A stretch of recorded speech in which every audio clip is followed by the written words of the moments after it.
Une production des studios Bass.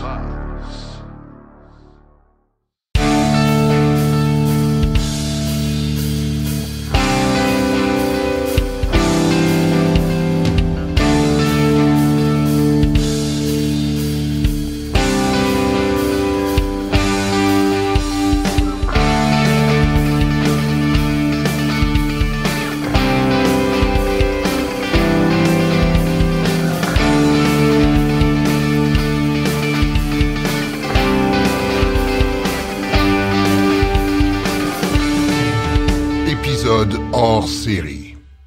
C'est pas d'hier que je conduis une voiture électrique, puis je suis pas le seul. Il y a plein de monde qui était là au tout début, dans le temps où, comme disaient les anciens, vous l'avez facile, vous autres les jeunes. Ben, des fois, on écoute un peu ce qui se dit alentour avec des gens qui viennent de s'acheter une voiture électrique dans la dernière ou les 2-3 dernières années. Puis on pense en dedans de nous autres, vous auriez dû voir ça il y a une dizaine d'années, on était ailleurs. Puis justement, pour en parler de comment c'était il y a plusieurs années quand on a commencé, quand on était dans les débuts de l'électrification des transports, j'ai avec moi plein de, je suis obligé de dire de passionnés parce qu'à cette époque-là, pour s'acheter une voiture électrique, il fallait avoir plus que le goût de rouler électrique, il fallait être un peu passionné, je pense. On va commencer, je vais faire un tour de table rapide. Yvon Bergeron, bonjour Yvon. Bonjour Martin, bonjour à tout le monde. Quelle sorte de voiture tu conduis, toi, maintenant, Yvon? Présentement, moi, j'ai une Tesla Model S, mais ma femme, elle a une Kia Soul 2015 EV. Donc, est-ce que tu as eu d'autres voitures électriques? On a eu avant? une Chevrolet Volt pour commencer. OK, donc tu as une belle progression. Une belle brochette. Claude Demers, bonjour Claude. Bonjour. Et toi, Claude, qu'est-ce que tu conduis? En ce moment, je rutilante Chevrolet Bolt 2020. Oh, et toi aussi, tu as eu une autre voiture électrique avant? Ouais, j'ai eu 2 Leaf, une 2015 puis une 2018 avant ça. Et tu as une voiture électrique depuis quelle année? Officiellement, le 30 juin 2015. OK. Et toi, Yvon, je ne te l'ai pas demandé. Mais 1er novembre 2013. 2013. OK, 2013-2015, c'est quand même pas pire. Sébastien Reich, bonjour Sébastien. Bonjour Martin. Et tu conduis quoi, toi? Nissan Leaf 2015. Nissan. Et tu as eu d'autres voitures électriques ou c'est ta première? C'était la première. On a eu aussi une Tesla Model 3 2018. OK. Et tu conduis une voiture électrique depuis? 15. Depuis 2015, OK.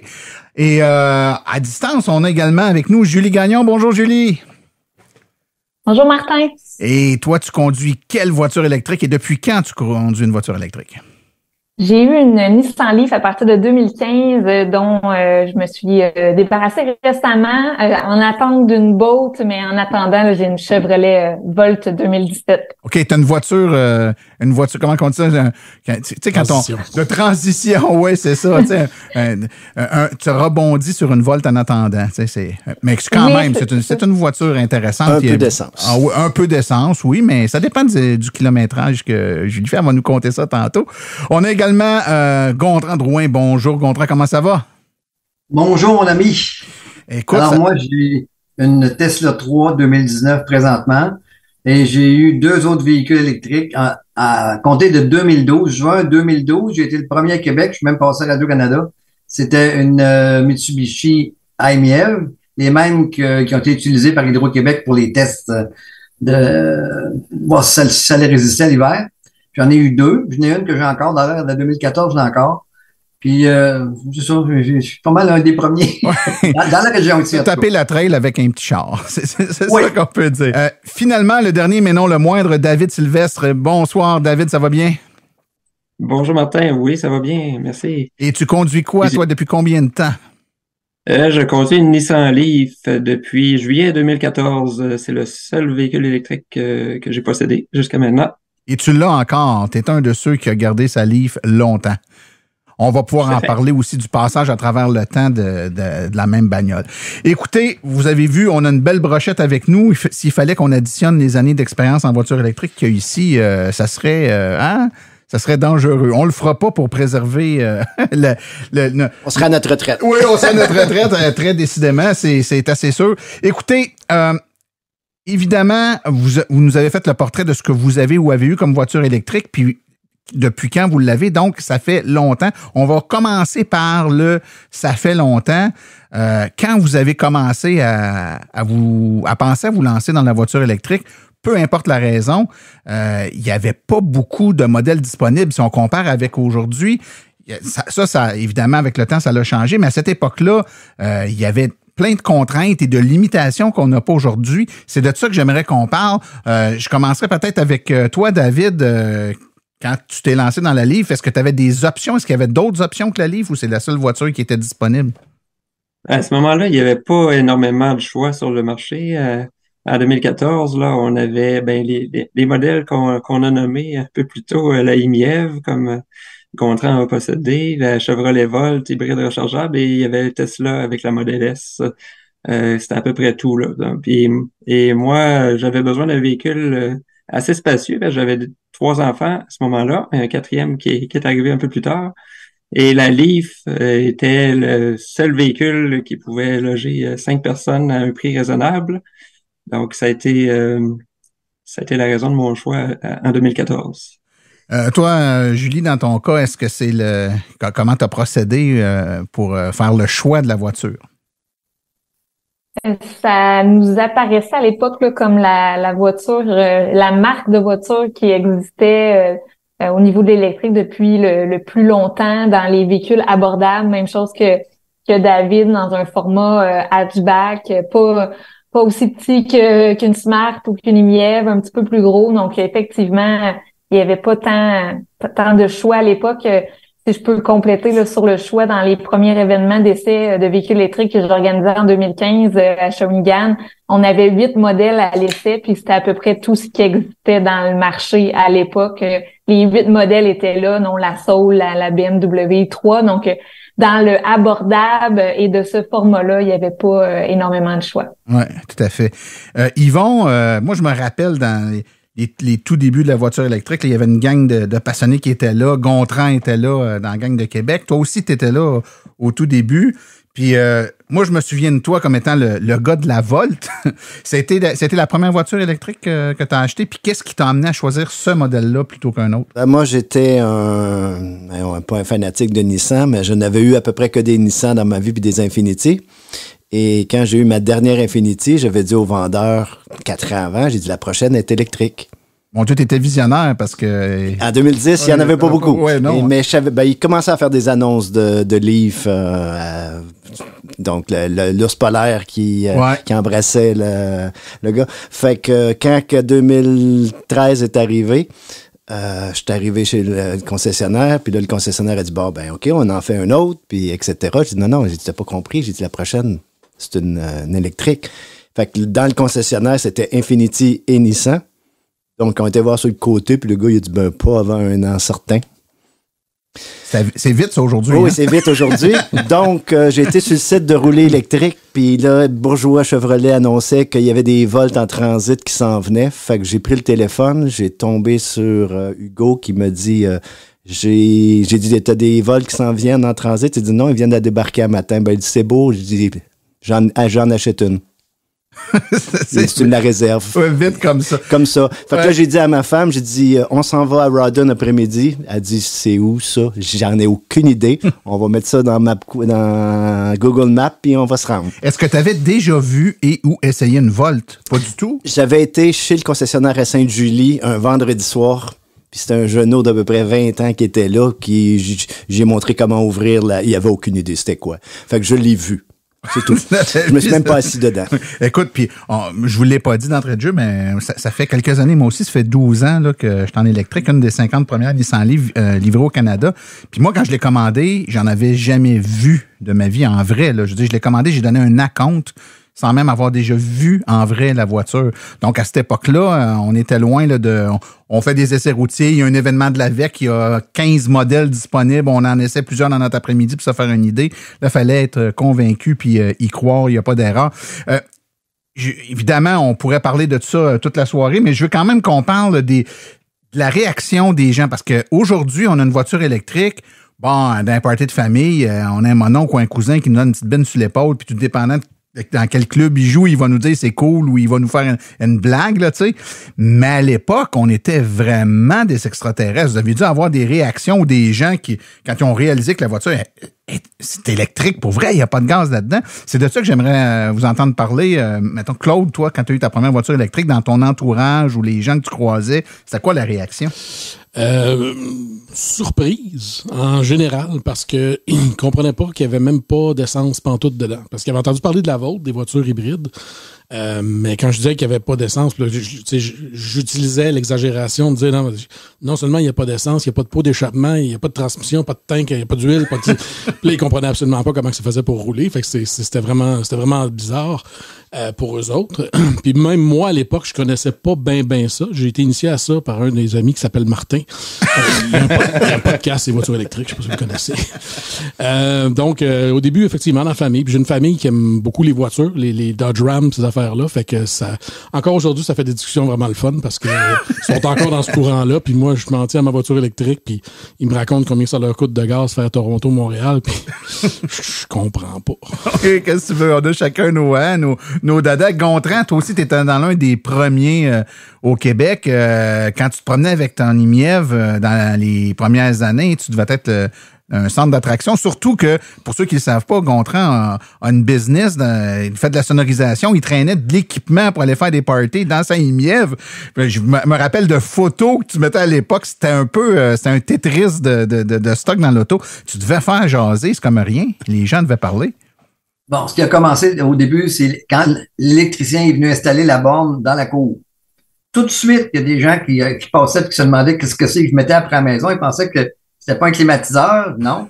D'un coup, ils ont vu arriver la voiture, puis ils ont vu un fil qui pendait jusqu'à l'auto. Puis il y en a qui sont venus cogner à ma porte plusieurs fois. Ma femme pourrait en dire, qu'est-ce que c'est, cette auto-là? Fait que là, je leur expliquais. Je disais, comment t'as d'autonomie? Fait que là, je lui disais, à peu près 100 km. Fait que là, ouais. Fait que là, il n'y a pas de gaz, non. Après ça, quand j'ai commencé à rouler avec, ben, il y a des IMIEV, il n'y en avait pas beaucoup.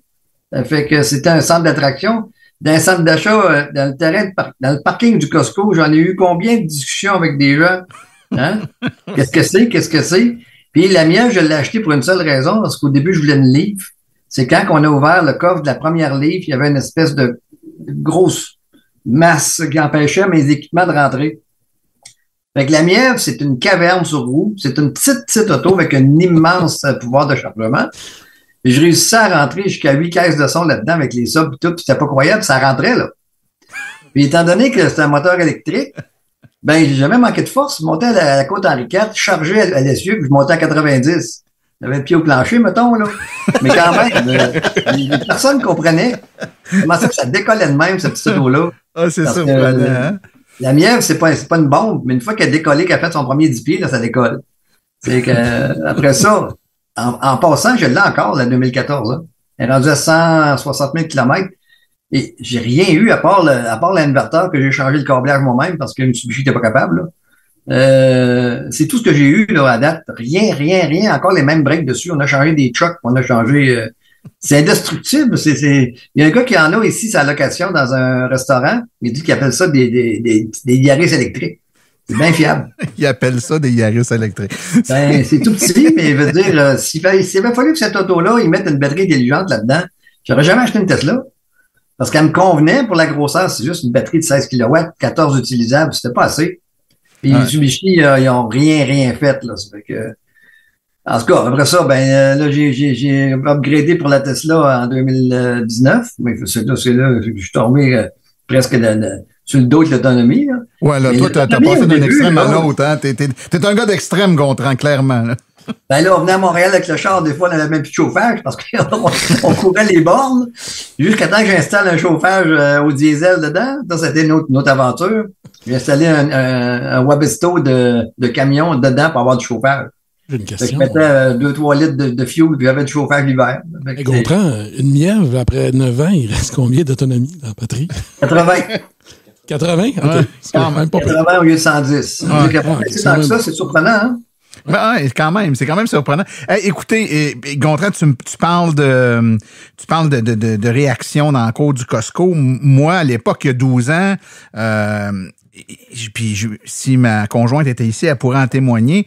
Ce qui était gossant de l'auto électrique, c'était l'incapacité qu'on avait d'aller faire, mettons, aller déjeuner tranquillement un dimanche matin, puis de revenir. On revenait à l'auto, il y avait 4-5 personnes autour de l'auto qui regardaient. Et là, c'était une discussion d'une demi-heure, 45 minutes, puis parfois 1 ou 2 essais routiers avant de pouvoir s'en retourner à la maison. Et ça fait partie des choses qui, avec les années, ont changé. Là, je pense que les gens se sont habitués à avoir des voitures électriques dans le paysage, qu'ils aiment, qu'ils n'aiment pas, qu'ils soient rendus là ou pas, ils sont conscients qu'il y en a. Mais à l'époque, juste le fait de réaliser « Ah oui, ça existe », puis Claude, qu'est-ce que tu disais?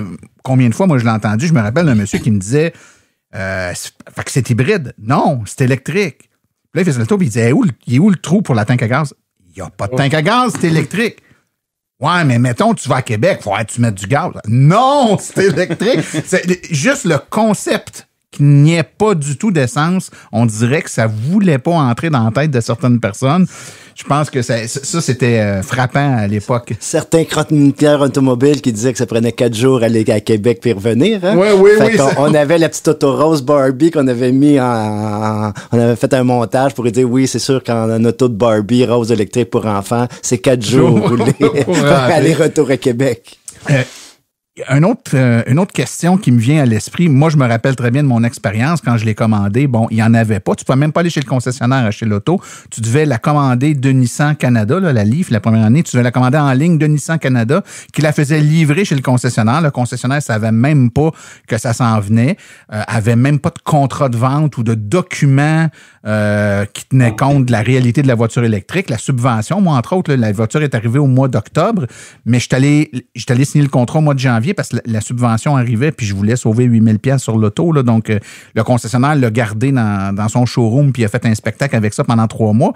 Mais le 3 janvier, quand je suis arrivé, puis j'ai dit, ben là, t'es supposé me déduire 8 000, il comprenait même pas comment ça fonctionnait. En fait, j'ai signé un papier, j'ai donné un acompte, puis on est allé régler tout ça au mois de février, le temps qu'il se fasse expliquer par le gouvernement comment ça fonctionnerait. C'était pénible, là. Il était même pas à l'étape des vendeurs qui veulent dénigrer la voiture électrique. Lui, il était bien content d'en avoir une. Il savait juste pas comment dealer avec. Mais ça en est suivi quelques années dans lesquelles vous avez acquis, je pense, vos voitures, messieurs, dames, où c'était pas facile d'aller se magasiner une voiture électrique à l'époque. Comment ça s'est passé? Julie, si je te demande à toi, là, ton premier magasinage, ça s'est passé comment?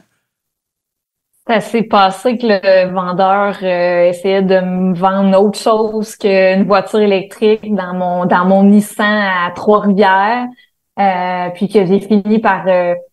on savait que c'est ça qu'on voulait, fait qu'on a fini par appeler tous les Nissan au Québec pour négocier le meilleur prix, puis avoir celui qui avait le plus d'ouverture envers la voiture électrique parce que clairement ils comprenaient pas, puis en plus le vendeur nous disait on fait pas d'argent avec ces voitures électriques là, comment tu veux que je te donne les pneus. Donc il y avait vraiment une incompréhension de ce qu'étaient les voitures électriques. Donc c'était pas nécessairement une expérience très agréable, mais je pense qu'il fallait être convaincu. Puis par la suite, moi, c'est ça que je disais aux gens, magasiner de votre côté, aller faire les essais dans les événements d'essais de véhicules électriques, puis appeler pour passer une commande. Laissez-leur pas le choix de vous présenter autre chose parce qu'ils vont vous présenter une voiture à essence. Systématiquement, ouais. Sébastien, toi, comment ça s'est passé, ta première voiture? J'ai fait un peu comme Julie, là, j'ai fait le tour des événements. Branchez-vous avec l'AVEC, il y avait une couple d'événements là, pour essayer ça. J'ai cherché après ça le concessionnaire qui en avait disponible. J'en ai trouvé un à Saint-Basile. Quand je l'ai vu dans le showroom, j'ai dit c'est celle-là que je veux, puis quand est-ce que je peux partir avec. J'ai été chanceux cette journée-là, mais j'ai pris le package, par contre, j'ai pris la garantie prolongée parce que la famille me disait prends pas ça, une auto électrique, t'as pas de garantie, tu sais pas comment ça va marcher. Fait que là, c'est ça. Je suis parti avec la garantie prolongée, l'anti-rouille électronique, puis... toutes des affaires que tu dis aux gens aujourd'hui de pas prendre. Aujourd'hui, je dis à tout le monde de pas prendre ça, effectivement. J'ai quasiment envie de poser la question également à David aussi, ça fait longtemps. Ouais, comment ça s'est passé, toi, ton magasinage? En fait, j'ai pas vraiment magasiné au sens habituel du terme, là, parce que ça faisait déjà plusieurs années que je m'intéressais aux véhicules électriques. J'ai embarqué dans les forums de l'AVEC, puis tout ça dès les débuts en 2013. Fait que j'étais informé sur tous les modèles qu'il y avait sur le marché. Et en plus, il n'y avait aucun concessionnaire dans ma région, la Gaspésie, qui vendait de véhicules électriques. même pas à Rimouski. Il fallait se rendre à Québec. Et puis là, en 2014, en fait, j'ai failli même m'inscrire sur la liste de Nissan Canada comme toi, Martin. Mais j'ai patienté un peu plus. Puis là, en 2014, les modèles 2015 venaient de sortir, donc il y avait des rabais sur les modèles 2014. Puis en consultant l'inventaire, j'ai vu qu'il y en avait sur la Côte-Nord à Sept-Îles.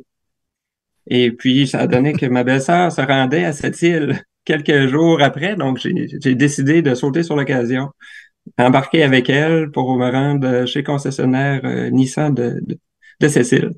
Et j'avais jamais essayé le modèle avant. Là, on est en 2014? 2014, ouais. OK. Puis t'as fait Sept-Îles, la Gaspésie en 2014? Ouais, ça, tu chargeais où? Il a fallu un peu de planification pour le retour, parce qu'il y avait évidemment aucune borne rapide sur le chemin et très peu de bornes niveau 2. Donc, j'ai prévu déjà de me rendre à Sept-Îles, faire l'achat, ça s'est super bien déroulé, mais après ça, je devais revenir au traversier le plus près, qui était à 200 km. Fait que déjà, j'avais un problème d'autonomie. Donc, j'ai prévu une nuit de camping où j'ai rechargé la voiture en chemin. Puis, de retour de l'autre côté du fleuve, j'ai pu recharger à Matane ainsi qu'à Amkoui. Et j'ai fait le dernier 150 km pour me rendre chez moi d'une traite. Donc, j'ai testé l'autonomie de mon nouveau véhicule à ce moment-là. C'est très intéressant ce que tu racontes. Puis écoute, ça m'amène directement là où je veux aller. Les difficultés que vous avez eues à surmonter aujourd'hui, puis je le disais en entrée de jeu tantôt, on entend les gens des fois qui passent des commentaires et on dit « My God, si vous trouvez ça difficile, vous auriez dû vivre ça il y a 10-12 ans, c'était pas mal pire qu'aujourd'hui. » Il y a 10-12 ans, des fois, c'était pas facile. On a entrepris des voyages qui étaient bien au-delà de l'autonomie des véhicules. Puis on a eu certains écueils aussi du point de vue technique, du point de vue compréhension qu'on a dû surmonter. Quelles sont les difficultés que vous avez eu à surmonter, justement? Puis il devait y avoir une couple d'anecdotes en lien avec ça. Gontran, je suis sûr, je te regarde, je suis sûr que tu as de quoi dire là-dessus, toi. Ah ben, c'est sûr qu'au début, de trouver des bornes 2, c'est déjà un miracle, là. Des bornes rapides, parce que la mienne, elle pouvait se recharger rapidement. Il y en avait quelques-unes, mais pas assez rapprochées. Ça fait que des fois, comme je disais tantôt, je faisais des kilomètres, pas de chauffage. Après ça, je me suis fabriqué un kit dans ma voiture, un kit universel où j'ai toutes les plugs qui existent, le poêle, après ça, la soudeuse, après ça, les prises de camping, puis les adaptateurs pour faire deux prises 110, faire une 220. J'avais tout patenté ça, moi, là. Fait que j'avais des rallonges de 50 pieds. Fait que des fois, je cognais à des portes. Je me demandais la permission de me plugger. Mais j'ai jamais personne qui m'a reviré. Hein. Il a toujours été, hein, c'est quoi ça? Oui, plug-toi. Avez-vous un poêle quelque part? Ouais. Oui, on a une soudeuse. Ça n'a pas l'idée le nombre de fois que j'ai cogné à des portes et que le monde sont sortis dehors pour venir m'aider. Ils étaient tout le temps intéressés. Là, j'attire l'attention à ceux qui chialent parce que entre telle ville puis telle ville, il y a un 62 km où il n'y a pas de site avec 8 bornes rapides. Là. À l'époque, on devait cogner à des portes pour se brancher. Là. Pire que ça. Même pire que ça. Je l'ai fait en masse. J'ai pas mort. Toi, Yvon, j'ai autant de... Je pense que je préfère 2 émissions juste à moi tout seul sur les anecdotes que j'ai fait, mais juste pour dire que j'ai quasiment manqué les funérailles de mon père. Hey boy, hein. Puis on meurt pas 2 fois. On meurt pas 2 fois. Et la famille, il y en avait des sceptiques. Genre, Yvon, il y a 2 vitesses dans une voiture, c'est arrêté puis au fond. Donc, dans le temps, j'avais ma Kia Soul et la Volt. Puis on dit, c'était à 200 km de chez moi. Je me suis dit, il y avait une borne de recharge à Actonville, à la gare. Et moi, c'est dans le canton de l'Est, fait que je partais de Longueuil, puis bon, on roule ça 120, 130, 140. Je dis, c'est pas grave, j'arrête de déjeuner à Actonville, on a notre borne privée qui est là, et on a notre place à déjeuner. Puis là, pendant ce temps-là, ma femme checkait l'application de circuit électrique et disait, OK, elle est disponible, jusque 3 minutes avant qu'on arrive, il y a une Volt qui s'est branchée. Et là, plus de jus. Fait que j'ai dit, on va continuer, on va aller voir plus loin. Je vais peut-être me rendre à BRCC qu'il y avait à Melbourne. Mais non, je me rendais pas. Donc, il y a un beau petit village à Sarthe-de-Rame. Fait que j'ai dit, il y a une épicerie, là. J'avais ma borne 120, j'avais pas de... Fait que j'ai dit, je vais aller me brancher à l'épicerie. Je rentre à l'épicerie pour aller demander la permission de me brancher. Puis là, ça va coûter cher. Je vais vous donner 10 piastres. Laissez-moi me brancher. Il faut que je me branche. Dans ce village-là, il n'y a pas de grande. Il n'y a aucune maison qui a une grande. J'ai essayé 4 maisons. La borne ne voulait pas charger. Et à la dernière recours, là, il me restait 10 km d'autonomie. Là. Fait que là, j'ai dit, avez-vous un poste de pompier à quelque part? Ils ont fait, ben oui. Il dit, ça, c'est sûr que c'est grande D. Fait que j'ai été me brancher au poste de pompier et à une personne qui m'avait fait faire les 3-4 autres maisons, m'a ramené au restaurant. On a déjeuné, j'ai payé le déjeuner, puis je suis retourné après 1h30 au poste de pompier que j'avais gagné, 12-15 km. Et je me suis rendu sur les hasards jusqu'à la borne de Melbourne pour pouvoir recharger sur une BRCC, puis je suis arrivé 5 minutes en avance. C'est boulot. Ça s'appelle juste. Ça s'appelle juste. Donc ça, c'est une des anecdotes. Il y en a plein d'autres comme ça.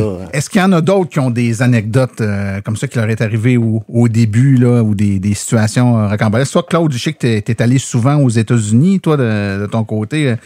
Ça n'a pas dû toujours être facile? Honnêtement, c'était tellement difficile que je l'ai fait juste 2 fois. Dont une fois contre mon gré, parce qu'on devait partir un matin puis qu'on est sorti pour pacter le char avait un flat. Donc, à 6h30 le matin, pas de garage, tout ça. Fait que moi, j'avais laissé la voiture électrique à peu près à 55% pour partir pour une semaine. Fait que là, branche la voiture pour partir. C'était ma Leaf 2018, donc la 40 kW. C'était comme pas mal limite. Dire les montagnes du Vermont, là...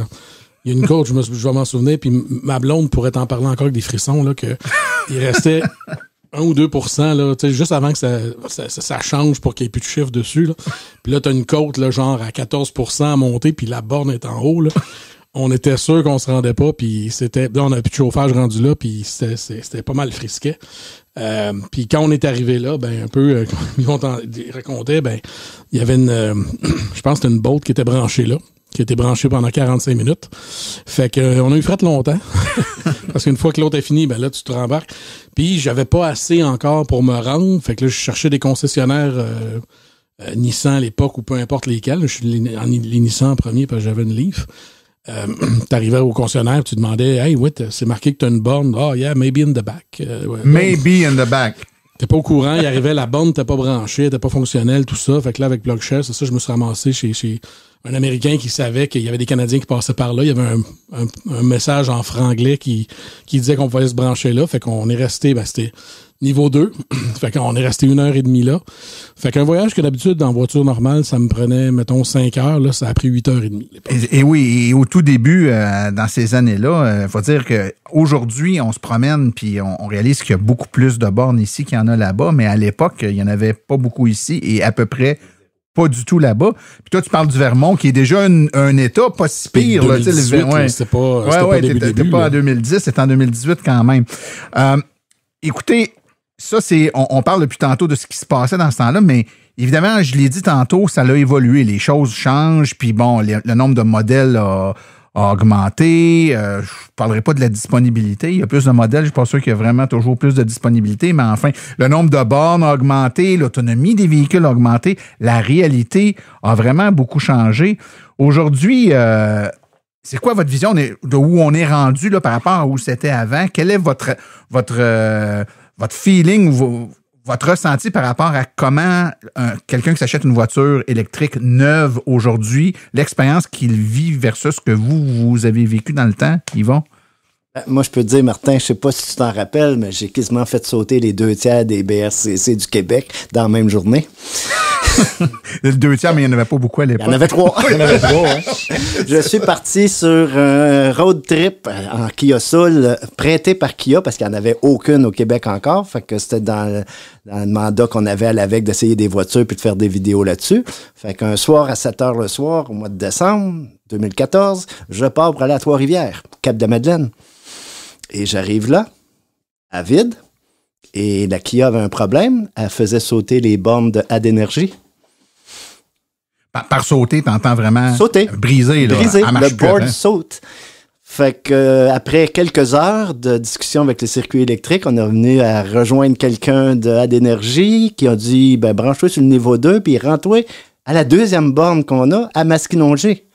Je fais, non, tu comprends pas, il est 1h du matin, là. Si je me rends à Masquinongé, je m'éloigne de chez nous. Et si je la saute aussi, je vais avoir sauté les 2/3 des bornes parce que l'autre était à Boucherville, la démo qu'il y avait au début. Fait que je me suis rechargé sur le niveau 2 pendant 2 heures de temps pour me rendre jusqu'à Nicolet, pour me rendre après ça chez nous à 7h30 du matin. Fait que j'ai failli sauter 2/3 des bornes du circuit électrique. Écoute, moi je dis souvent la blague, à l'époque, quand moi j'ai commandé la mienne, le port de recharge rapide était une option. Tu le prenais ou tu le prenais pas. Moi, je l'ai pris en me disant, j'ai visionnaire, un jour, il y aura des bornes rapides. Fait que j'ai acheté la voiture avec le port de recharge rapide. J'ai eu la voiture pendant 2 ans, presque 3 ans, dont les 2 premières années, il n'y avait aucune borne rapide. Il y a eu une borne rapide qui est apparue à Boucherville, la première, le dernier 6 mois où j'ai eu ma voiture. Et là, j'avais commencé à entamer les démarches pour me débarrasser de la voiture, en fait, la vente, m'en acheter une autre. Puis je me suis dit, Colin, j'ai payé pour un port là-dessus de recharge rapide que je n'ai jamais utilisé, qui m'avait coûté de mémoire 600 ou 700 $ l'option. Fait que je suis allé faire une recharge rapide à Boucherville, juste pour l'essayer, pour dire que je ne me débarrasserai pas de la voiture sans moi avoir essayé mon port, être sûr qu'il marche. Ça m'avait coûté, je me souviens plus, 3 $. Donc, j'ai une recharge rapide qui m'a coûté 703 $. J'ai la recharge rapide la plus chère de l'histoire, d'après moi. Mais c'était comme ça. Il n'y en avait pas de borne rapide. Aujourd'hui, on se plaint quand il n'y en a pas assez sur un site ou quand la distance est trop grande entre 2 sites. Mais à l'époque, il n'y en avait carrément pas. Là. Moi, je me rappelle de la première, puis c'était des tests. Là. On ne fonctionnait que sur des bornes niveau 2 quand il y en avait. Puis quand j'ai eu ma voiture, juste pour vous donner une idée, le circuit électrique n'existait pas. Quand je l'ai reçu, là, il n'existait pas encore. Il n'y avait donc pas de borne niveau 2 publique. Les 2 seules bornes niveau 2 que je connaissais au Québec, c'était la mienne et celle de mon beau-frère, qui avait acheté une voiture la même journée que moi. Donc, les 2 places où je pouvais me charger avec une borne niveau 2, c'était chez nous puis chez mon beau-frère. Les temps à Noël, t'étais correct? Oui, à Noël, j'étais correct. Écoutez, comme je disais tantôt, les choses ont bien changé. Donc, il y a quelqu'un qui veut intervenir. J'ai pas vu qui a levé la main. Oui, vas-y, David. Ben, par rapport justement au nombre de bornes qui a augmenté depuis le temps, ben moi aussi, je me questionnais à l'achat de ma livre si c'était utile d'avoir un port de recharge rapide, parce que ça a pris quand même plusieurs années avant qu'il y en ait dans l'Est du Québec. Quand c'est arrivé, par contre, on a eu la chance d'avoir un projet régional qui a permis d'avoir des bornes rapides tout le tour de la péninsule. Donc, ça a été vraiment tout un changement. Je me rappelle la première fois que je suis allé à Québec à partir de la baie des Chaleurs. Je me suis rendu dans la même journée, mais ça a été de peine et de misère. Et puis maintenant, je peux me rendre facilement, même avec le même véhicule, qui a pas plus d'autonomie, même un peu moins d'autonomie qu'à l'origine. Et je me rends 2 fois plus rapidement là, grâce aux bornes rapides. Ça a changé. Ça a vraiment changé la donne, en tout cas. Puis surtout que quand les bornes rapides ont commencé à se populariser, les voitures n'avaient pas encore des grandes autonomies. Donc, la dépendance à des recharges fréquentes étant là, c'était d'autant plus important d'en avoir. Est-ce que vous vous rappelez de ce changement-là, donc du passage de il n'y a pas ou à peu près pas, disons, de bornes rapides à maintenant il y en a beaucoup. La vivez-vous, cette différence-là? Moi, personnellement, puis je vous donne mon opinion, puis je vous écoute après, moi, je l'ai senti, mais paradoxalement, au fur et à mesure où il s'est mis à y avoir de plus en plus de bornes, donc pour répondre à un besoin de recharge, les voitures sont devenues de plus en plus, avec des batteries de plus en plus grandes, donc notre besoin de se recharger souvent dans ces bornes-là a diminué. Ce qui fait qu'aujourd'hui, moi, je vais à Québec, j'arrête même plus de me charger, là, je m'en vais en direct à Québec. Il y a beau en avoir plein, je n'ai jamais eu si peu besoin qu'actuellement. Vous autres, comment vous l'avez vécu, Sébastien? Mais ça, Martin, c'est parce que tu as changé de véhicule. Parce que moi, avec ma Livre 2015 24 kWh, c'est plus de bornes, ça m'a donné confiance. L'anxiété a diminué un petit peu, je te dirais. J'avais encore confiance, par contre, de me rendre à Québec. Me rendre à Québec en plein hiver, à -20, ça reste quand même un défi, malgré tout. Faut que t'arrêtes plus d'une fois. Même avec les bornes rapides, un ancien véhicule qui n'a pas de gestion thermique de la batterie, c'est un peu plus long, malgré tout. Ah, c'est bien certain. C'est ça qui a changé aussi, les nouveaux véhicules. Puis je pense à toi, David, particulièrement. En Gaspésie, il fait froid. T'as une voiture qui n'a pas une très grande autonomie. Quand tu fais un déplacement le moindrement long, les bornes rapides, t'en es vachement dépendant. Là. Ah oui, certainement. Puis en fait, je peux me débrouiller avec des bornes niveau 2, quoi. C'est ce que je faisais au tout début. Mais c'est pas mal, ça rallonge beaucoup le voyage. Mais même maintenant, il y a encore des segments de route que je peux pas franchir en hiver avec l'autonomie de mon véhicule. Des distances un peu trop longues entre certaines bornes. Donc, c'est pas encore suffisant pour répondre à tous mes besoins, mais ça s'est grandement amélioré. Pardon? J'ai dit le message, est-tu clair, Martin? Ouais, le message est clair. Mais en même temps, puis je veux dire, c'est intéressant parce que là, on a des gens qui ont des voitures qui datent des débuts, mettons, en tout cas, du premier tiers de l'histoire des voitures électriques, la première génération, et qui l'ont encore. Quelqu'un qui nous écoute aujourd'hui, à moins évidemment qu'il achète une voiture usagée d'une dizaine d'années, il sera pas pris dans cette affaire-là parce qu'il va avoir une auto qui va avoir quoi, mettons, 250 km et plus d'autonomie, là, mettons, grosso modo. Ça change vachement la donne. Moi, je me rappelle que la journée où j'ai eu une voiture qui me permettait dans un premier temps, de n'arrêter qu'une seule fois pour faire le plein entre Montréal et Québec, je me suis dit, ça vient de changer la donne totalement. Puis là, maintenant, j'en ai une où j'arrête même plus entre Montréal et Québec. Ça change la donne totalement. Cet été, j'ai eu à aller dans ce coin-là plusieurs fois, puis j'ai jamais eu à me poser la question, je vais me charger où? Parce que j'allais là pour des journées entières où je savais qu'à destination, il y avait des bornes niveau 2. Je partais plein, j'arrivais là-bas, je me branchais, je faisais ce que j'avais à faire. Je rembarquais dans ma voiture en fin de journée, la voiture pleine, je m'en revenais chez moi. That's it, t'arrêtes même plus. Ça change complètement la donne. Ça, c'est certain, d'avoir de plus en plus de bornes comme ça.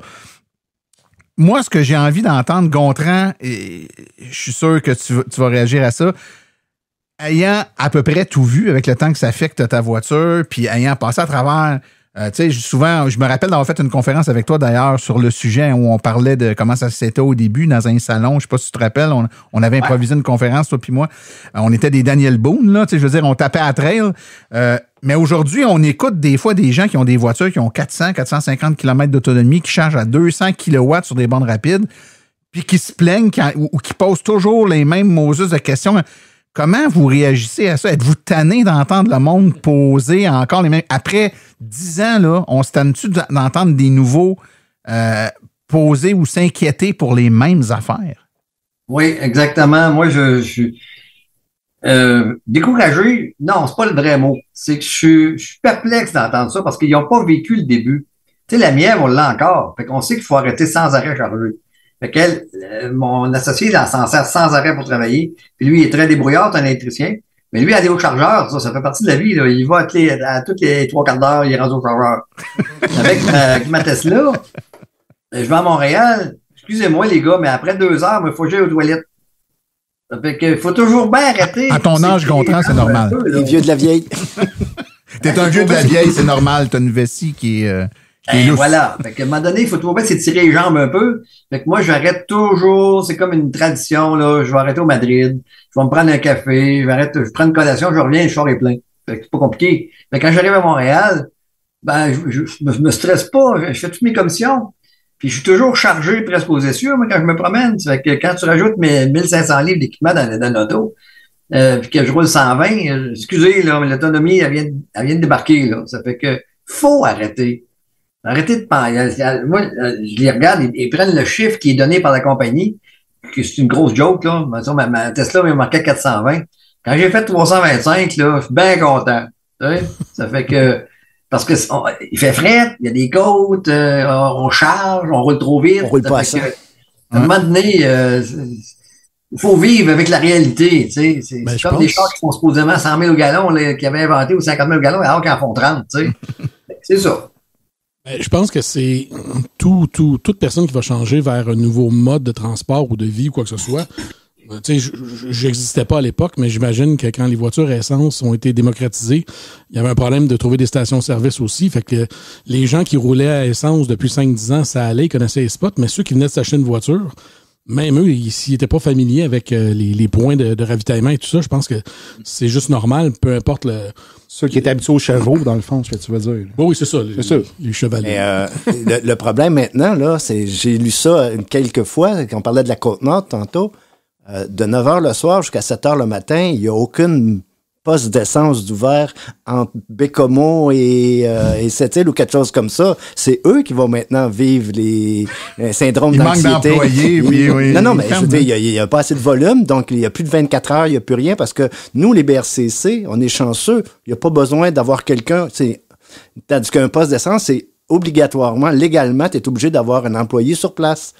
Ouais, c'est vrai qu'il y a toujours question de sécurité. Ouais, c'est une question de sécurité. Donc, il va y avoir l'anxiété des gens qui ont des voitures à essence bientôt. Mais juste la Côte-d'Or. Oui, juste pour commencer. La Gaspésie va peut-être s'en venir comme ça aussi. Toi, Julie, quand tu écoutes ce qui est, ou plutôt on lit, là, souvent on est sur les forums sur Internet, mais on regarde les questions des nouveaux. As-tu l'impression qu'il y a des questions qui sont encore là aujourd'hui, mais qui, dans le fond, ça a plus lieu d'être? Dans le fond, c'est des reliques du passé que les gens traînent encore aujourd'hui, mais la réalité a changé. Je te dirais qu'on le voit là dans le cadre de mon travail pour la campagne roulant électrique, on voit que c'est les mêmes mythes qu'à l'époque, mais on voit quand même que il y a une bonne part de gens qui sont de plus en plus informés, puis sont prêts à faire le saut. Je pense que le mythe de l'autonomie en hiver, c'est quelque chose qui revient constamment. C'est sûr que moi, personnellement, quand on a réussi à se déplacer, à faire le tour de la Gaspésie avec 150 km d'autonomie puis une Leaf, je trouve que la quête, la peur de l'anxiété d'avoir des véhicules avec toujours d'avoir toujours plus d'autonomie pour les véhicules. Puis quand j'entends des gens qui regardent des véhicules de 400 km puis qui disent je vais attendre encore quelques années qu'on se rende à 600, 700, je pense que les gens, on a besoin de les informer sur c'est quoi leurs besoins réels, le fait qu'ils peuvent utiliser, qu'ils vont se recharger tous les jours à la maison, qu'ils vont pouvoir utiliser le réseau de bornes. Fait que je pense qu'on a à continuer ce travail-là de sensibilisation pour que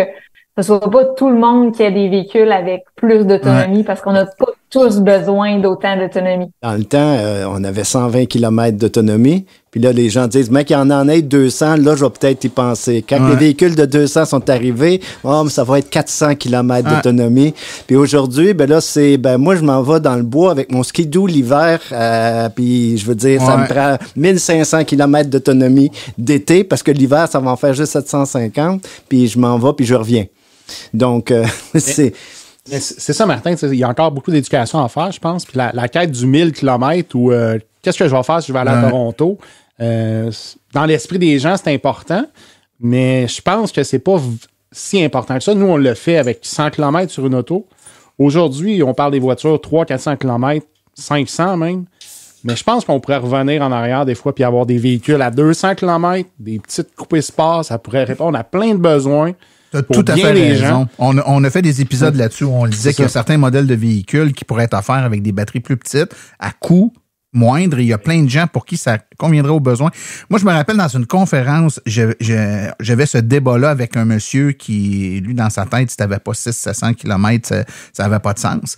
Puis je disais, essayez de vous imaginer la situation suivante. Vous avez votre voiture, votre bagnole à essence là, que vous avez actuellement, là. Tous les soirs, vous la stationnez dans votre driveway, puis quand vous vous levez le lendemain matin, par action du Saint-Esprit, la tank de gaz est pleine. Elle est pleine, elle est full, là. Okay? Et là, vous faites votre journée normale, puis le soir, vous la restationnez. Le lendemain, vous vous relevez, la tank est pleine. Combien de fois par année vous allez aller à une station-service? La réponse, c'est les seules journées où vous allez rouler plus que l'autonomie totale du véhicule, mettons 500 km. C'est que les journées, vous allez rouler plus de 500 km d'une shot. C'est là que vous êtes obligé d'arrêter. Les autres journées, vous n'aurez jamais besoin d'arrêter. Combien de fois dans l'année vous faites ça?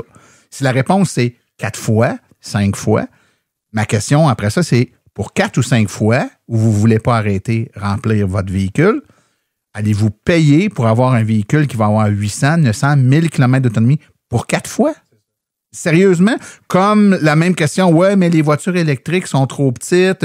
Quand je vais chez Rona puis que je veux m'acheter une feuille de Jeep-Rock de 4x8, combien de fois par année vous avez besoin de rentrer une feuille de Jeep-Rock de 4x8 dans votre voiture? Non, mais la journée que tu as besoin de faire ça, Martin, tu vas stationner ton auto électrique sur la borne, tu prends le véhicule Econoline à louer, une demi-heure, 1 heure pour le louer, tu ramènes ta feuille de Jeep-Rock chez vous, tu ramènes le véhicule.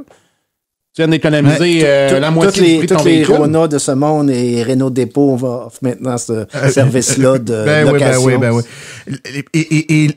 l'autonomie, en même temps, c'est les gens qui nous disent dans les kiosques de l'AVEC, on l'entendait souvent, ouais, mais quand je vais en Gaspésie, je vais faire quoi? Premièrement, très mauvais exemple, la Gaspésie, il y a beaucoup de bornes, hein, puisqu'on compare à d'autres régions du Québec. Maintenant, ça s'en vient pas pire, mais fut un temps où c'était pas mal la seule région où il y avait des bornes aux 80 km, mettons. Ailleurs, il n'y en avait pas. Mais la question suivante, c'est, mais combien de fois par année tu vas en Gaspésie? Ben, je vais à tous les ans, j'ai de la famille là-bas. Parfait, tu y vas à tous les ans. On va faire un deal ensemble. Tu t'achètes une auto électrique, puis avec ce que tu sauves d'essence, loue-toi la bagnole à gaz de tes rêves pour ta semaine en Gaspésie, puis tu vas rouler 340 jours par année avec une voiture qui émet pas de pollution, puis sur laquelle tu vas sauver au quotidien, parce que c'est là que tu vas sauver. Parce qu'en réalité, oui, peut-être ton voyage en Gaspésie va te coûter moins cher à l'électrique qu'au gaz, mais vu que tu vas te charger sur des bornes rapides, c'est pas là que tu fais la plus grosse économie. La grosse économie, c'est au quotidien chez vous, à 10 sous ou à peu près le kilowattheure. C'est là que c'est rentable d'avoir une auto électrique. Les gens essayent de faire fitter l'auto pour la semaine sur les 52 qui était typique. Le pire scénario. J'ai plusieurs collègues qui me disent, je vais attendre d'être retraité pour acheter mon auto électrique. Mais non, c'est quand tu travailles 5 jours semaine, tu vas au travail à toutes les semaines. C'est quand tu brûles du gaz. Une autre anecdote de mon bar, l'année passée, par hasard, j'ai laissé ma Tesla chez VA Électrique pour le faire, VA Montréal pour le faire réparer. Fait que ma femme a décidé à 4 heures l'après-midi qu'elle avait vu une annonce pour aller acheter un chien à Sainte-Marguerite. Bon, ben, j'ai dit, Longueuil, Sainte-Marguerite du Lac-Masson, ça se fait bien aller-retour en Kia, pas de problème, fait qu'on part. Avant de rentrer l'adresse dans la chose, mais c'était Sainte-Marguerite-de-Beauce. J'ai fait 8 recharges rapides pour aller et retour. On est revenu à 1h du matin. Avec un chien? Avec un chien.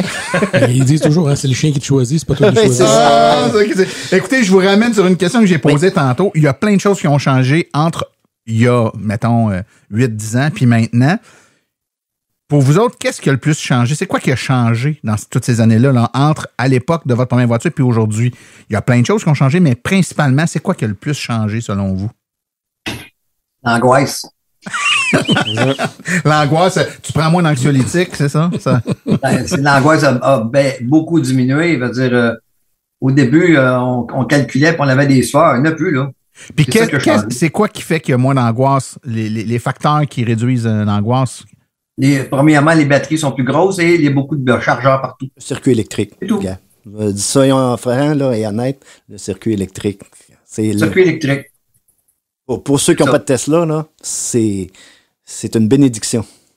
Mais le volume des batteries, tu sais, si je peux me permettre, le volume des batteries, moi, dans mon cas, je suis un conducteur de véhicule électrique courte distance. Moi, là, c'est bien rare. Là. Je vous dirais, ça fait 8 ans que j'ai une voiture électrique. Là, j'ai peut-être fait des recharges rapides de 25-30 fois.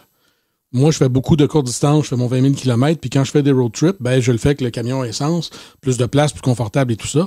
Mais moi, c'est vraiment le volume de la batterie.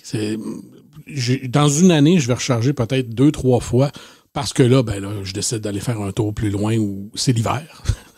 Je vais en même place, mais l'hiver. J'ai plus de 200 recharges rapides sur ma Kia Soul. Je suis plus représentatif d'une autre tranche de la population, même si ça fait longtemps que j'en ai une.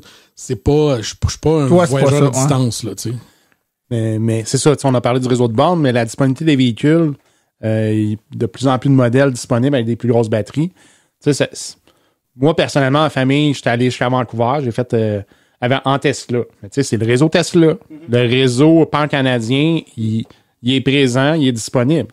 Mais j'aurais pas été là en Nissan Leaf à 24 kWh. Ça prend un véhicule en hiver, c'est ça. Ça prend un véhicule pour chaque besoin. Puis je pense que c'est ça qui s'en vient de plus en plus. Il y a quelqu'un qui a été s'acheter une Bolt à Vancouver puis il est revenu avec. Il a fait je me rappelle plus où, là. Il a écrit ça sur Facebook à quelque part. Revenir en Bolt de Vancouver. Ouais, faut pas il y a des coins que ça prend du niveau 2. Non, il était... Toi, Julie, qu'est-ce que tu trouves qui a changé? Puis on est tout de suite avec toi après ça, David. Qu'est-ce que tu trouves qui a changé, toi, entre le moment d'acquisition de ta voiture puis maintenant? Ben, je trouve que c'est ça. À l'époque, il n'y en avait tellement pas des voitures, un peu comme les motards, on se saluait, on pointait les voitures. Ah, regarde, il y a une Leaf, il y a une IMIEV. Aujourd'hui, moi, je continue à faire ça. J'aime encore les voitures électriques, mais il y en a tellement, c'est rendu que tu sais c'est banal en fait, croiser une Tesla, croiser une Leaf, croiser une Bolt. Donc ça a changé beaucoup. Puis peut-être en lien avec ton épisode que tu as fait précédemment par rapport aux petits véhicules, ben dans le temps les véhicules ils étaient futuristes, c'était des tout petits véhicules. Maintenant ben c'est ça, ça ressemble plus aux véhicules conventionnels, le look, ça se démarque moins. Hein. Avant, on voulait rejoindre les early adopters. Maintenant, ça fait partie de la masse. On veut que ce soit un peu plus conventionnel, une voiture électrique. Donc, je trouve que c'est vraiment rendu accessible à tous. Donc, c'est ça qui me marque là, des changements depuis. Ouais, ben oui, on se fait moins interrompre. C'est bien certain, on le disait tantôt, on est capable d'aller au centre d'achat sans se faire déranger à toutes les fois. David, tu voulais intervenir là-dessus, toi, sur ce qui a changé au fil du temps? C'est un peu comme Julie disait, dans le fond, il y a énormément de voitures électriques sur les routes maintenant, comparé à il y a une dizaine d'années. Un peu avant l'émission, je regardais les statistiques que l'AVEC sort avec la Société d'assurance automobile là, sur le nombre de bornes, le nombre de voitures sur les routes du Québec. Puis je voyais que depuis l'achat de mon véhicule en 2014, le nombre de voitures électriques au Québec a passé de 4 000 à près de 200 000. C'est une méchante différence. Et le nombre de bornes publiques, on parlait de une borne rapide et 500 bornes niveau 2 à ce moment-là. Puis aujourd'hui, ben, on arrive à 1000 bornes rapides à peu près au Québec et plus de 7000 niveau 2, d'après ce que j'ai vu. Donc, et puis le choix de véhicules tellement augmenté aussi. Donc, les personnes qui entrent dans l'univers de l'électromobilité aujourd'hui sont vraiment gâtées, je trouve, comparé à nous à l'époque. Une autre chose qui a changé, je trouve, Martin, c'est un petit peu l'étiquette. L'étiquette ou les bonnes manières. C'est peut-être de l'éducation, de la sensibilisation, encore une fois, mais lorsqu'on se branche une borne rapide, il y en a de plus en plus disponibles. Souvent, on va prendre une pause de 10-15 minutes, on va aller aux toilettes. Il y a une personne qui arrive, fait stop, il se branche son véhicule. Moi, je suis pressé. Moi, je suis pressé. Ouais. Non, mais il y a rien de brancher. Moi, j'ai le droit. Ouais. Ça, je pense, ça prendrait encore de l'éducation, mais peut-être plus d'affichage, plus de... encore tout à fait. Les stationnements devant les bornes, c'est encore présent. Là, des gens qui stationnent, c'est un stationnement VIP. C'est triste un petit peu. Je pense qu'il n'y a pas assez d'amende. Moi, je me permettrais de vous dire que moi, je trouve que ce qui a changé, puis je fais beaucoup de conférences, puis je suis présent dans beaucoup de les salons, ces choses-là, le public qui s'intéresse et qui s'achète des voitures électriques, ce n'est plus le même public. Le passage, vous l'avez dit tantôt, des early adopters, des geeks à la masse, ça amène son lot d'avantages et d'inconvénients. Bon, on veut que ce soit la masse parce qu'on veut que le plus de gens possible se lâchent les énergies fossiles, etc. Mais ça amène des gens qui sont pas des gens toujours renseignés, qui sont pas des gens qui ont pris le temps d'étudier les choses comme il faut, qui sont pas des gens qui sont allumés sur les aspects technologiques. Et là, ça amène des problématiques de pas capables d'utiliser, des affaires qui, pour nous, semblent tout à fait évidentes, mais pour eux, là, ça ne l'est pas du tout. Autant pour le consommateur, je dirais même que le vendeur. Tantôt, je me demande, c'est qui? Je pense que c'est peut-être toi qui a dit, j'ai appris, Yvon, c'est moi qui ai montré au vendeur comment marchait la voiture. Ben ça, c'est parce que tu savais comment marche la voiture. Mais maintenant, imagine-toi, le vendeur, il ne sait pas plus comment marche la voiture, puis le client ne sait pas non plus. C'est monsieur, madame, tout le monde maintenant. Exactement. Donc là, on est dans une espèce de catch-22 où le consommateur part qu'une voiture qui lui a été peu mal ou pas du tout expliqué comment elle fonctionnait. Et là, il attrape des problèmes, puis il met ça sur le dos de la voiture électrique. Hein? Puis tu sais, une anecdote là-dessus, Martin, l'année passée, on a retrouvé un monsieur aux îles de la Madeleine, perdu avec son nouveau véhicule électrique. Il est arrivé aux îles de la Madeleine, il a pris le bateau, il s'est rendu jusque-là, puis rendu là-bas, il ne savait pas comment se recharger. Parce qu'il y avait une Tesla, puis il ne savait pas le CHAdeMO, comment ça fonctionne, tout ça. C'est drôle parce que moi, j'étais là avec l'AVEC l'année passée aux îles de la Madeleine. Il est arrivé exactement la même affaire. Il y a une famille qui est arrivée avec une Tesla. Ils sont arrivés devant la borne rapide. Il n'y avait pas d'adaptateur. Il n'y avait plus d'énergie. Là. Ils sont arrivés, là, ils ont presque poussé l'auto du bateau à la borne. Tu sais, quand tu es chanceux, là, à 200 pieds de où ils étaient, il y avait une exposition de l'AVEC avec plein de bénévoles de l'AVEC 4 Tesla, on avait tous les modèles d'adaptateurs.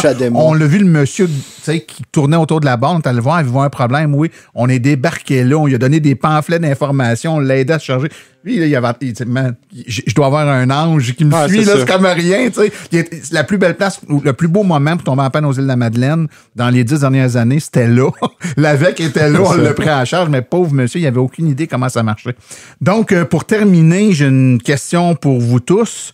Après toutes ces années-là, votre vision d'électrification puis le positionnement de votre choix de vous en aller vers une voiture électrique, avec tous les, je devrais dire, pas les problèmes, mais toutes les embûches qu'on a quand on est un early adopter, puis ça vous amène jusqu'à aujourd'hui avec tout le développement qui s'est produit. Considérez-vous que vous avez fait le bon choix? 1, le bon choix de rouler électrique, mais 2, le bon choix d'y aller si rapidement. Avec du recul, auriez-vous mieux d'attendre un peu que d'autres se fassent les dents puis que vous embarquiez après? Vous regrettez pas votre choix de vous l'être donné pas facile en y allant dès le début, Sébastien? Écoute, je regrette pas du tout mon choix, malgré tous les moments qu'on a passés au froid. J'ai tous mes doigts encore, tous mes orteils. La famille va bien, malgré ce qu'on a pu dire dans d'autres podcasts. Mais ceci étant dit, je pense que c'est un secteur en pleine effervescence. Il y a une partie de ma carrière là, que je travaille déjà dans le domaine un petit peu. Donc, il y a beaucoup d'informations. Allez vous informer, je pense. C'est la meilleure solution. Oui, l'information est là, puis elle est beaucoup c'est plus facile à trouver, en tout cas, l'information est crédible. Moment. Toi, Gontran? Ben, moi, étant le pionnier de Québec, ou presque, je te dirais que j'ai jamais regretté mon mouvement, là, que j'ai fait. Jamais je retourne à l'essence. Puis, j'ai jamais regretté mes achats. Autant au niveau, c'est fiable, que ça coûte pas cher, ça, c'est correct aussi, là. Mais le plaisir de conduire ça, l'absence de problème, les bornes, oui, c'est au début, les premières années, c'était un problème, ça ne l'est plus. Puis les automobiles maintenant sont très fiables. Puis je vais te dire que quand tu as goûté à ça, là, moi, revenir avec un char à gaz, là, je peux même pas y penser. Et ce que je voudrais avoir, c'est une fourgonnette électrique. Mais ça n'existe pas pour l'instant. Il y a la Ford Transit, là, mais... Ouais, mais la batterie est trop petite. Parce que c'est lourd, un transit, là. Ça fait que ça vaudrait une 100 kW, pas une 60. Ils le savent. Un jour, peut-être. Peut-être que. Ouais, le gars, il y a une mièvre, puis il veut une transit. Ben, une transit avec une 100 kW, moi, je suis acheteur tout de suite, là. Toi, David, tu voulais dire quelque chose? Moi non plus, je regrette pas du tout d'avoir sauté dans l'électrique. À ce moment-là, là, mon véhicule, j'ai eu un prix qu'on retrouve plus aujourd'hui. Donc, même si on entend souvent dire que les prix des véhicules vont diminuer avec le temps, c'est pas ce qui s'est produit depuis 10 ans, malheureusement. Donc, je suis content d'avoir fait ce choix-là. J'adore mon véhicule. La preuve, c'est que je l'ai encore après 9 ans, puis que j'ai pas l'intention de m'en débarrasser d'ici tôt, même si j'aimerais parfois avoir un peu plus d'autonomie. Ça répond quand même à 95% de nos besoins. Puis pour les 5% qui restent, ben on a un deuxième véhicule à essence encore, que j'espère aussi changer par un modèle électrique. Mais ça me prend un véhicule un peu plus gros pour transporter toute la famille. Donc, c'est pour ça qu'on le conserve. Et puis, c'est ça, c'est vraiment c'est ma seule voiture que j'ai achetée à l'état neuf dans ma vie. Et puis, je ne le regrette pas du tout. Vous, M. Demers, vous avez été amené dans le côté sombre de la force par un sinistre individu. Regrettez-vous à la fois cette amitié et le choix que vous avez fait de vous en aller dans l'électrique? Oh, aucun des deux, non. Ben, effectivement, comme Gontran disait, en partant, le plaisir de conduire, c'est la conduite électrique, c'est complètement différent. Je m'attendais pas à ça, parce que moi aussi, j'ai acheté une voiture sans l'avoir essayé. Tu m'as jamais voulu faire essayer la tienne. Ben oui. Je te comprends, j'ai quand même ma réputation. Oui. Je la fais essayer 2 fois par semaine dans des inconnus, puis toi, j'aurais pas voulu. Non, mais c'est ça, aucun regret. Surtout, je pense qu'aujourd'hui, oui, c'est sûr qu'après, moi, ça fait 8 ans. C'est sûr que tu sauves de l'argent, à part les années de pandémie, on n'a pas sauvé grand-chose, là, mais d'un point de vue financier, moi j'embarquais là-dedans vraiment suite à des discussions qu'on avait eues ensemble. L'aspect financier m'intéressait beaucoup. L'aspect écologique, oui. Effectivement, il faut faire notre part. Par contre, je me positionne toujours en tant qu'individu, si je prends une voiture essence ou pas, l'impact que moi je vais avoir, mais le move que j'ai fait, je le regrette pas du tout.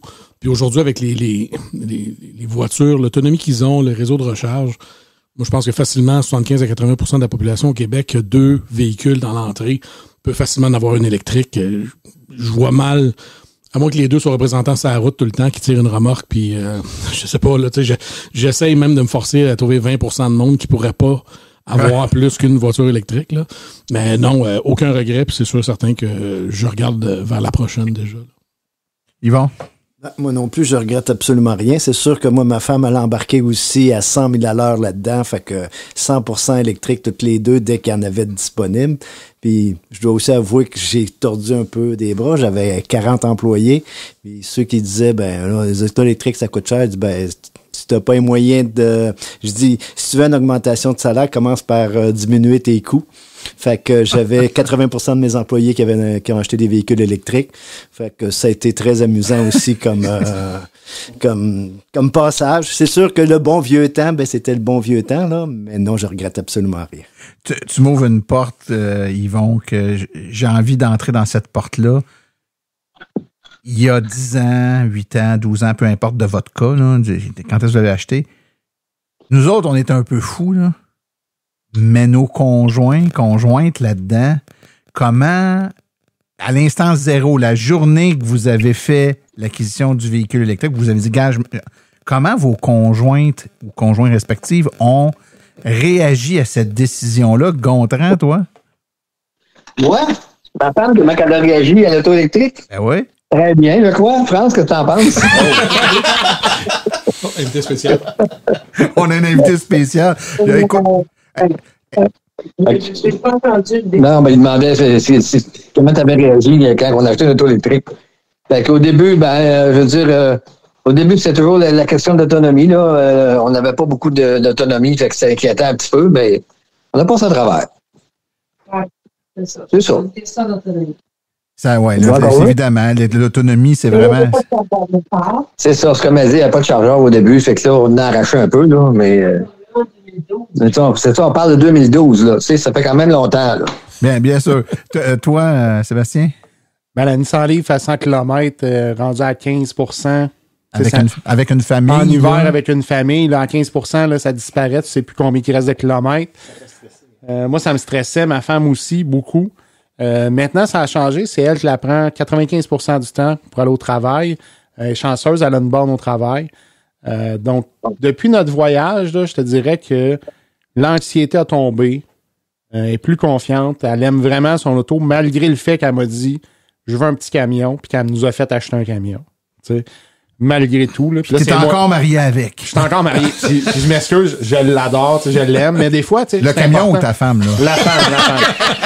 C'est important, Martin, de le dire, mais tu sais, faut faire des choix selon nos besoins. Oui, mais c'est quand la femme a dit « C'est ça que je veux », tu dis... Pas de problème. Elle a embarqué dans ton trip d'auto électrique. Maintenant, dans son trip. Ça, soyons honnêtes, la première fois qu'on a dû fermer le chauffage en hiver pour se rendre à la borne, moi, mon épouse a regretté beaucoup le choix. Ouais. Ça a été la seule fois. Après ça, c'est arrivé une ou 2 autres fois, mais c'était moins serré. Mais soyons honnêtes, la première fois qu'on ferme le chauffage en hiver, tu sais, ils ont une mauvaise circulation dans les pieds, hein, on frette aux pieds souvent. Là. Ça a été, ça, c'est quand il marchait. Oui, parce qu'on avait certains petits défauts avec des PTC et des thermopompes.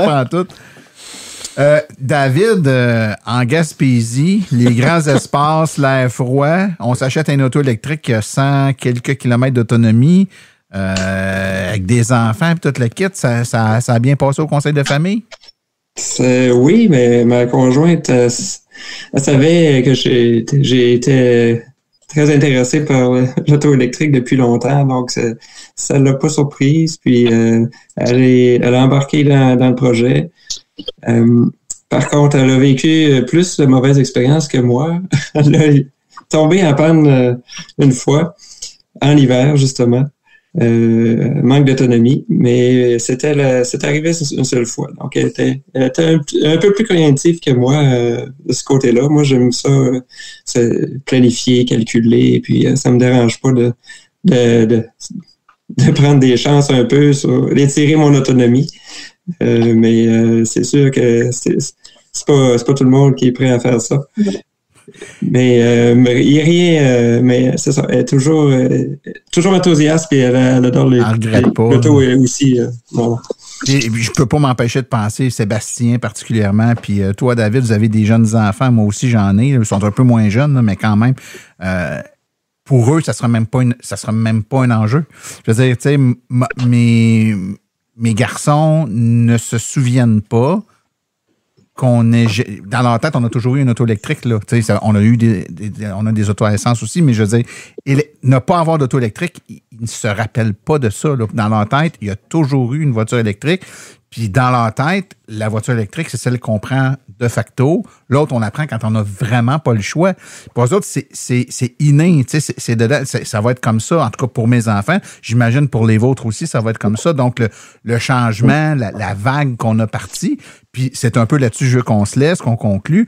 Que vous ayez des enfants ou pas, on a tous des amis, on a tous de l'entourage, on a toute de la famille. On a été, je pense, puis des fois, on est bon pour se garrocher des pots, mais il faut se garrocher aussi des fleurs. On a été des vecteurs de changement. Quand les gens nous arrêtent dans la rue pour garder notre auto, c'est parce que ce qu'on vient de faire, c'est quelque chose d'inhabituel, c'est quelque chose d'atypique qui attire l'attention parce que c'est nouveau. Mais ce nouveau-là, vous l'avez tous dit, ça devient la norme, c'est moins spécial.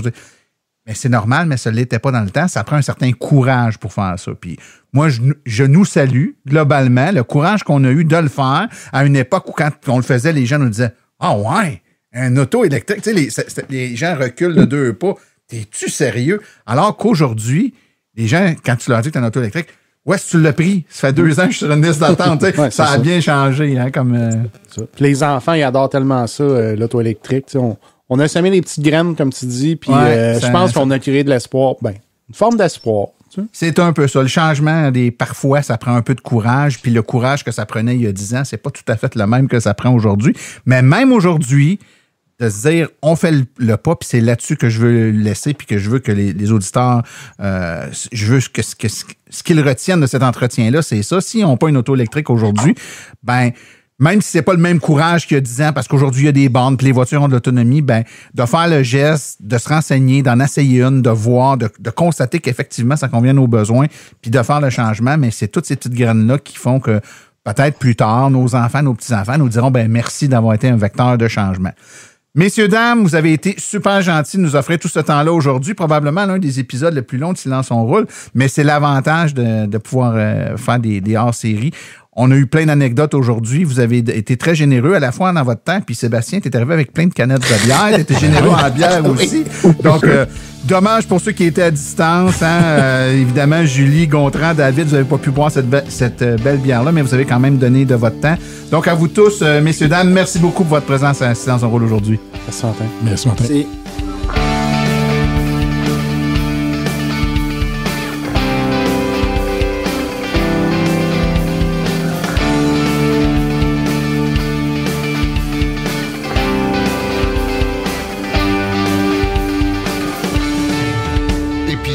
Hors série.